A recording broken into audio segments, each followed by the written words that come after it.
Сайн байцгаана уу хүн үзэгчдээ. Өнөөдөр ороо манай дефакто нэвтрүүлгийн зочноор Стэпп Лөрнинг гэдэг нэртэй англи хэл заадаг компани тийм сургалтын төвийн захирал Майкл Морроу оролцож байна. Good evening, sir. Good evening. Thank you for having me. Please tell us about this, about what you do in this country.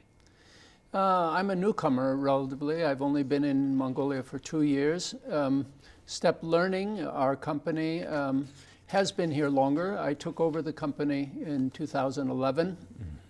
Our company is a training company, a company that specializes on English language training. I'd like to say that we're a company that's quite different from other companies in this field because we are highly specialized, if you will, on the problem of applying neuroscience and information technology to the problem of language learning. You said neuroscience and information technology. Those not that always sounds together with learning English. No, I think, you know, if we're being quite frank, the field of English language learning is a field that is dominated by traditionalists. And I would say that we are not traditionalists. We are trying to build a new paradigm for teaching, for learning English. We believe the old way of doing things really is not very effective and does not deliver a good return on the time and money that's invested in it. What do you mean old way of teaching English? Well, you know, since the Industrial Revolution, all forms of education and learning have been standardized. Standardized generally to meet the needs of mass education. Mass education is one size fits all.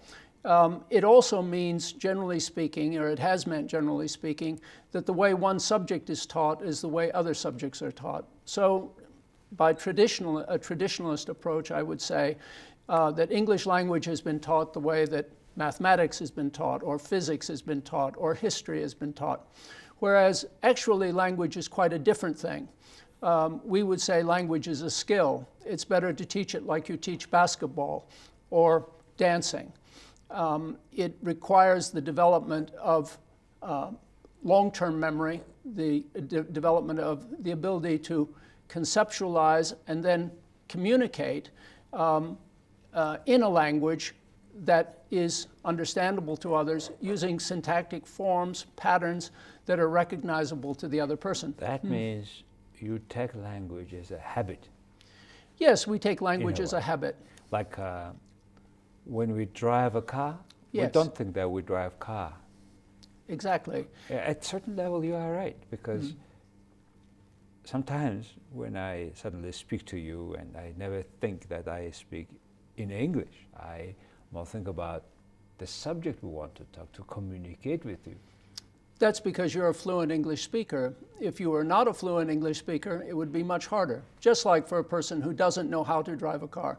I think most of us can remember when we didn't know how to drive a car or to ride a bicycle. And the first day of driving car as well. Yeah, it's breaking the way we approach. Right? Yeah, and learning a language is like that. It's actually more difficult. It's one of the most complicated things that we can learn. It's a way difficult than the traditional method, you say.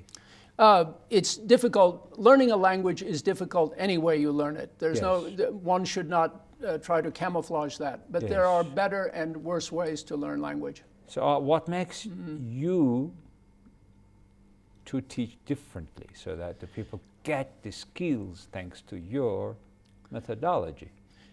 First of all, I wouldn't say it's my methodology. We have a very close working relationship with a company in California, in Silicon Valley, Burlingame, California to be precise, that has worked for more than 25 years in developing the applications that are based in the new science of how the brain learns language, or neuroscience. Neuroscience is not that new a science, really. It's been with us as perhaps almost 100 years. But the real breakthroughs in neuroscience began in the late 1940s and came with greater and greater rapidity in the 1950s and 1960s. Unfortunately, the language teaching profession is way behind the science.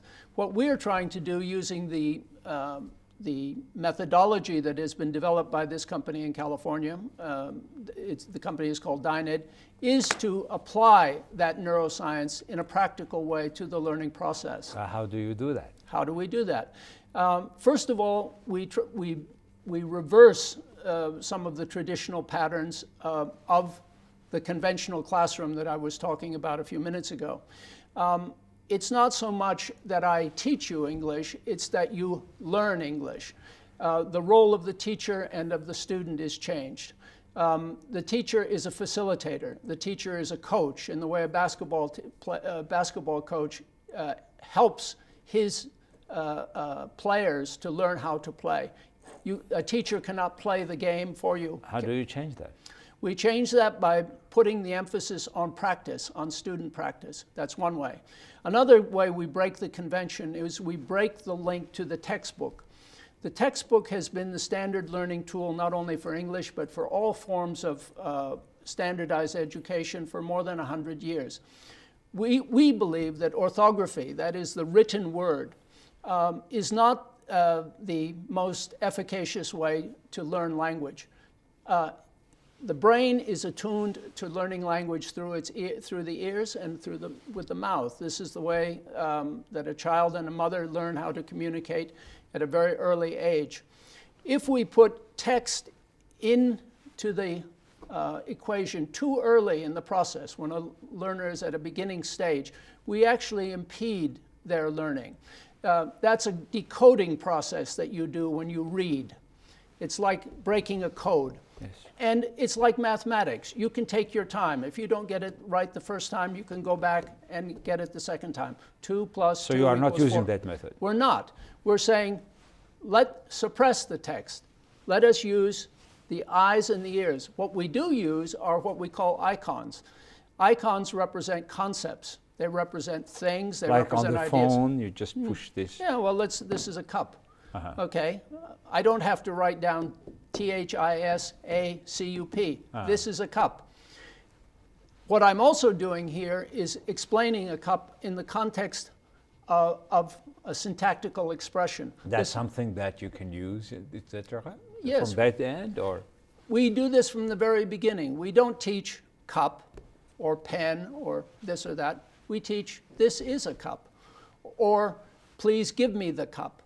So that students are actually dealing with a conceptual relationship that they already know. That the round cap, what you can do. Yes, this is what we call a conceptual relationship that you have to learn how to handle in your new language. If Mongolian is your mother tongue, you can already say this is a cup in Mongolian. There's nothing new about that. What there is new about in English is putting the verb where it should be in English, not at the end of the sentence as it might be in Mongolian. Yes. We have to learn these new formula for representing language before we can actually deal with the specifics. I understand you have been with that Silicon Valley company, you have been teaching it all around. Yes. What is the efficiency, I mean, since you have been working with that method, what is the tangible or noticeable differences? I think the noticeable difference is, first of all, we can move somebody from no skill to an ability to communicate, we would say an intermediate level, in about half the time. We can also develop listening and speaking skills in front of reading and writing skills. Typically what happens in traditional approaches is... Wait. What you are saying is, using your method, one can learn English practically 2 times shorter. Half the time faster. Half time is shorter, I mean faster. And maybe more than that. Before they are reading and writing, they're speaking.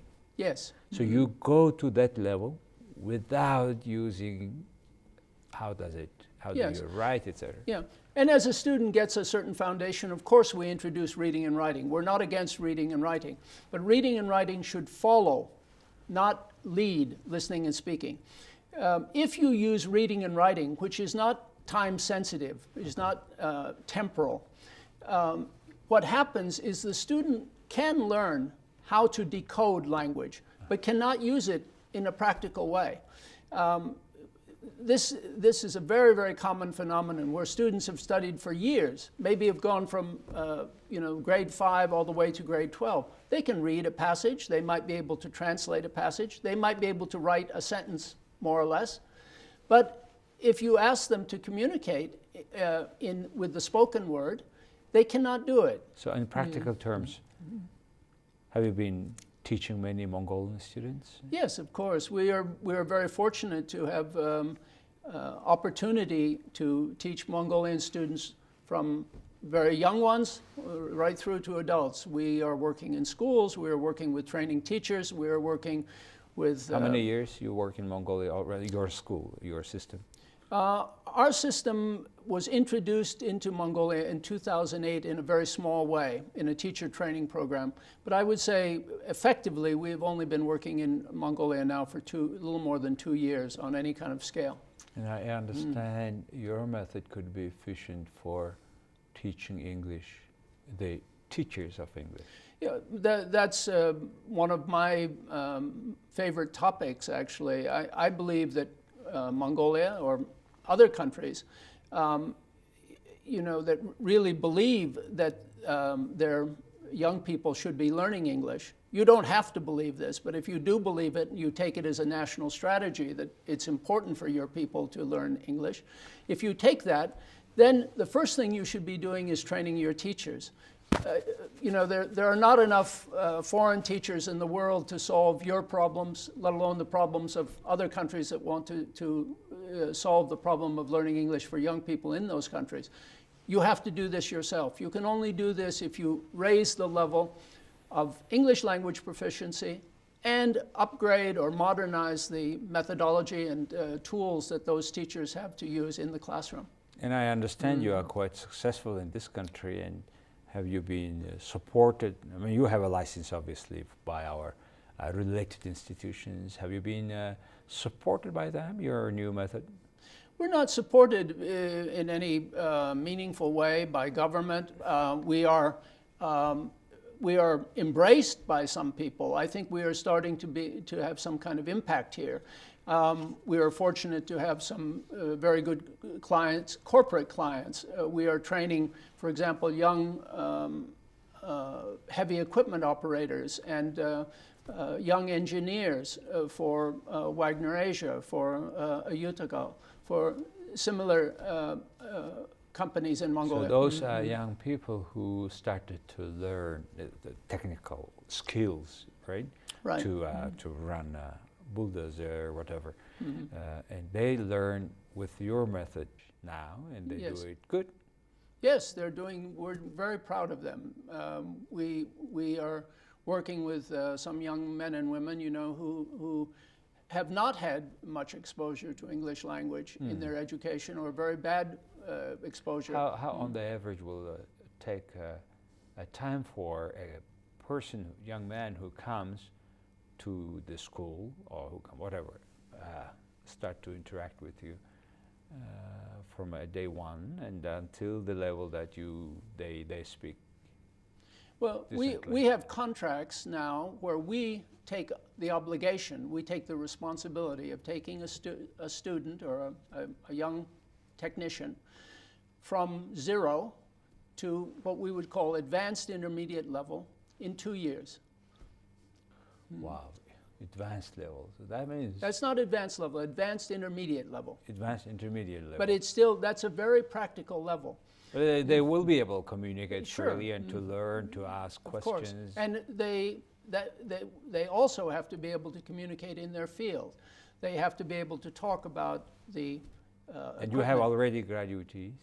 We don't have graduates, but we have students who are already within less than 6 months have already met those goals. Okay. Mike, yet you have, I understand you have a branch in Russia now, in China. Well, actually, before coming to Mongolia, I worked for a long time in China. China is the country in Asia that I know best. I've worked there for many years. I started this approach, I introduced this approach to China beginning in around the year 2000. And I worked in China from 2000 to 2011 when I came here. During that period of time, we built up a very nice base of schools, training centers that use our approach there. And in fact, it's the most, from a commercial point of view, it's the most successful country we have in the world now. Although the country where this DynEd approach has been most successful is Turkey, which I have nothing to do with, but we have their influence coming right from the top of the Ministry of Education, and we have millions of students. I don't know, approaching 3 million students now, and many thousands of teachers using also your method. Using our method. And you still, and again, you have a branch in Russia now. In Russia, we are. This is my responsibility, and we have activities going all the way up to Yakutia, in Yakutsk, in Irkutsk, in Ulan-Ude, and now starting to branch into other parts of Russia, just training teachers. That's all we're doing. We've trained up to this point, and in Kazakhstan also about 500 teachers. Yeah, who is teaching them? You guys or Mongolians who are coming to Russia and teach English? We send people there, and now we have trained Russian teachers to take over. We actually have some Russian teachers here. We are bringing Russian teachers here for training in Mongolia. To teach English? To send them back to teach teachers.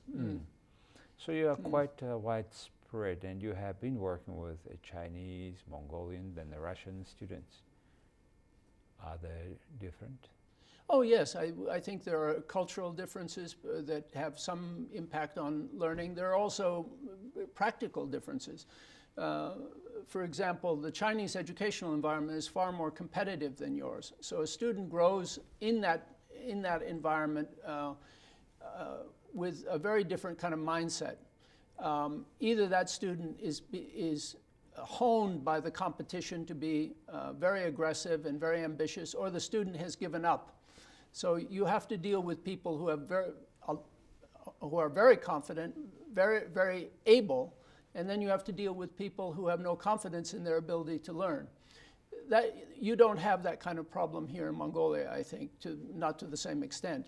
Your classes are smaller. The pressure that is put on your students as they rise through your education system is much less than what a typical Chinese student would go through. Why it would be like this?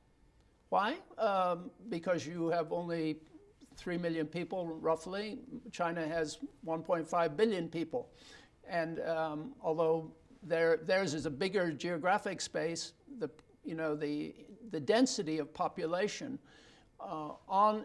in any particular educational environment just puts tremendous pressures on everyone, including on teachers. Teachers also have much less time for individual students in China than your teachers do. The classes are larger. Yeah. What is the best way for us to improve, in general, the approach of parents, or so that the kids learn faster or more efficiently?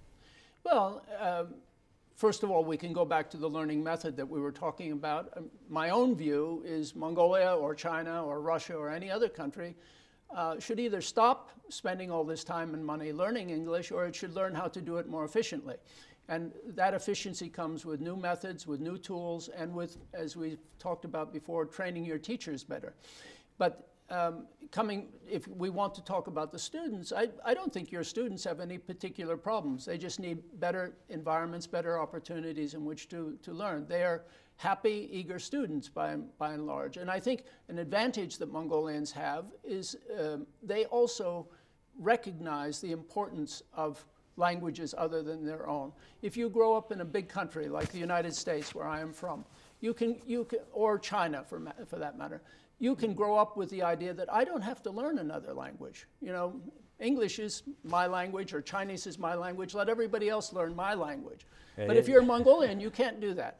Well, that's the survival kit, if you wish, a smaller nation. Yes, and Mongolia is not unique. You can look at a country like Norway or the Netherlands or Switzerland is a very good example. By the way, do you use your method in those countries?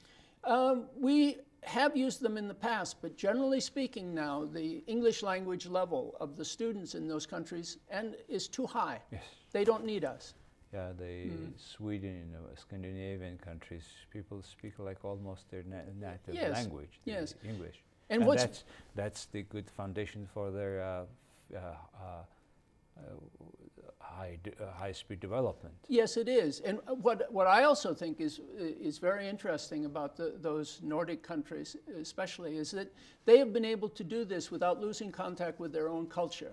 That's a very sensitive balance. I think we should also continue. It's very, very important. Nowadays, we paradoxically now the young people go study, come back, and they speak English better than their own language here. So they have certain dilemma as well also. Yeah, that is a dilemma, and I would not counsel that by any means. But coming back to your children, the one thing you can do better, or that you can do to their advantage, is you can start the learning of English at a younger age. Typically, students here are not encountering English until they're in the 5th grade. Really, if you start learning English in the 1st grade, by the time you're in the 6th grade, basically the problem is solved. Yeah, nowadays quite younger students speak already good English in the schools. Mike, tell us please about your Chinese, how you get it and when you have started learning. I started to learn Chinese a very long time ago. I started in university. I was studying international relations with a focus on U.S.-China diplomatic relations.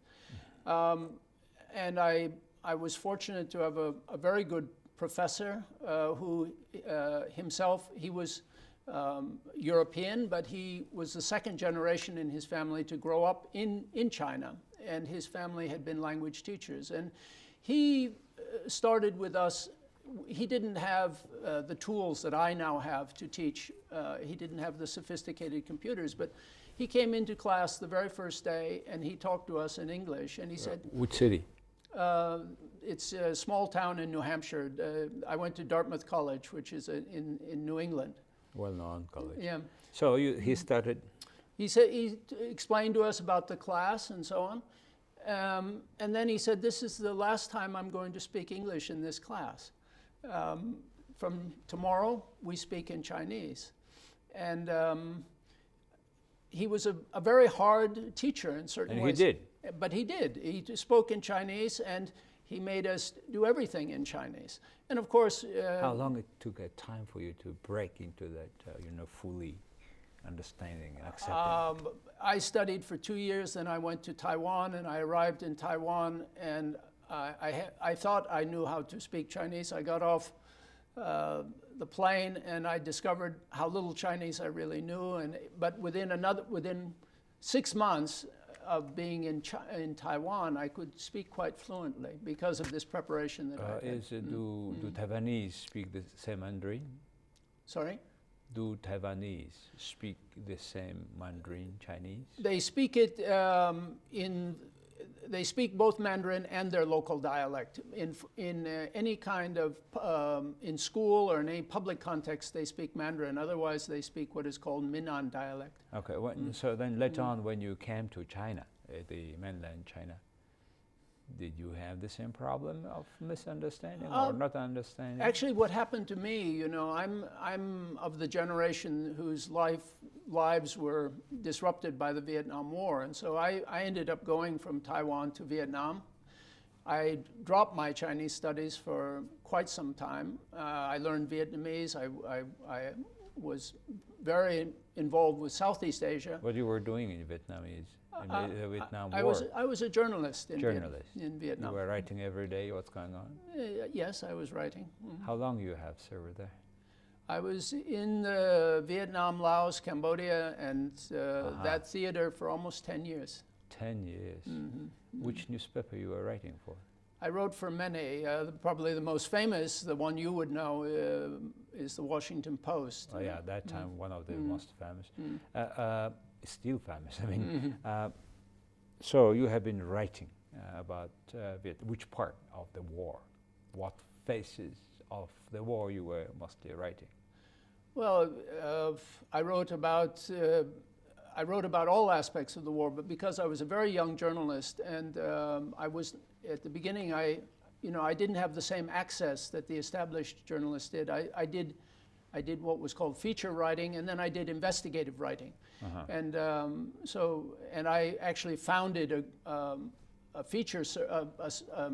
news service of young, unattached writers of different nationalities that were all in Vietnam, and we built up an international agency that did this kind of work. We tried to do things that tried to cover stories that were not being covered by the normal press. So what happened after the war ended?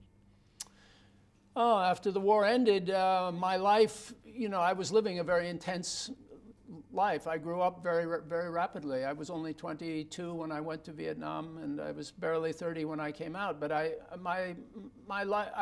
decided at that age I would not go back to the United States. I would involve myself with Asia, and I did many things. And eventually, I think in part because of this experience, I became very interested in language.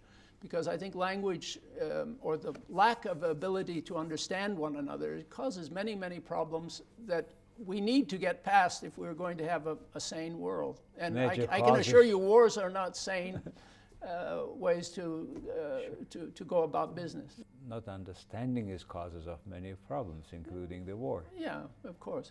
You speak several, which is language? Chinese, Vietnamese, what else? Those are actually my Vietnamese is very rusty now, but I would say Chinese is the language I speak best. I speak Cantonese dialect. I was in Hong Kong. You spent quite some time before coming to Mongolia in China. Yes, I spent, to answer your earlier question, I eventually came back. China interests. Okay. But it took me a long time, and when I came back, my Chinese was rusty.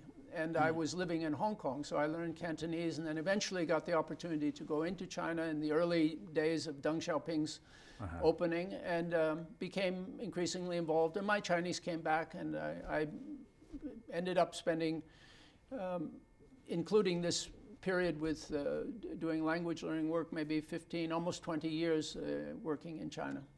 How do you see the role of English in this rapid development of China, and is a very intense integration into the world economy? I think English is absolutely vital to that integration, and it's even more vital if there's going to be a happy outcome. And it is. Yes. In case of China. It's not yet a happy outcome. There are still really major tensions in the world political economic system, largely because of China's emergence and the inability yet, I think, of especially of major countries in the world, but especially the United States, to accept that emergence and to find a place that of kind of compromise with it. Have you been to England? Yes, of course. Mm-hmm. Now, my question where it goes is the language. English is quite much connected with that character of Englishmen or Americans. I mean, certainly it's a broad bringing up of children. Certainly it is also a religious issue. But when you are sort of priming the character, how important is the language itself of English take as a language, is it English nationals language? I think, historically, English carries a certain cultural baggage. That's what I mean. But I think it's less and less relevant. I think, and it's one of the reasons I'm involved with English language education. I think English is now an international language. It doesn't belong to the British. It doesn't belong to the Americans anymore. And one should not embrace English for the sake of learning how to be an Englishman or learning how to be an American. you should embrace it, if you're going to embrace it at all, as a tool for communicating. Communicating with And everybody. in a global world, a globalized world. Yeah. And you can use it to talk to the Chinese, to talk to the Koreans. Yeah, in fact, yes. To talk to the Russians, to talk to everybody. Internationally, English is the best equipment. Yeah, and that's the only reason for being preoccupied with it. You have been to this country for quite some time, but permanently now for the last 2-3 years. How do you see overall that English language, say, development in this country? I think it is developing, but it's developing too slowly in my view for your needs. You know, I've lived in many countries, and wherever I go, I try to be to fit myself into that country's place in its own historical narrative. I think that's the only way you can be a good friend or a good participant in the history as it is developing in the time that you are there. And what we all know is that Mongolia is emerging very rapidly into this world that is somewhat threatening, but also presents Mongolia with many opportunities. Mongolians have to learn how to manage that, just like everybody else has to learn how to manage their own destinies. And there are better and worse ways of doing it. English plays an important role, it seems to me, for educating the generation or the generations coming up.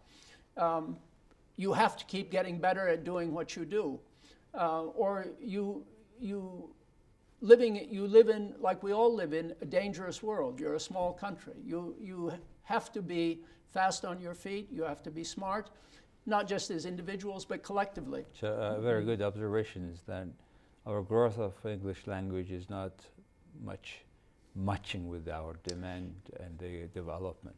It's not moving fast enough, and maybe I am impatient, but I say this to anybody who asks. I think there's an opportunity for you to make great progress overall in English language education. Okay, for young people who somehow has English class, goes a couple times, 3 times a week, deep in their heart, they want to learn, but things not goes as much as they want to see. And what would be your advice for these young people who are in between? What is the best way to speak, to watch TV, to hear radio, or to read? What would be the average preferred approach in that? I would go back to what we ourselves try to get students to do. I would try to find ways to open your ears, first of all. Any opportunity you can get to actually develop your ability to hear, because if you can hear the language, then you can start to speak it. And you can start this audio, dialogue. video environment. Yes, audio and video. There are plenty of textbooks already available to Yes. Mongolian students. They do what they do, but they don't do enough. And they don't necessarily do the right thing for students at low levels of development. Well, Mike, I hope with your method that the lacking dynamism will be catch up back, and the country will be learning faster the language. We would like to play a role. Well, thank you very much for very interesting speech and introduction of the system, and I hope, say, 5 years from now, we'll catch up. Okay. Okay. Thank you very Mike. much. Thank you very much.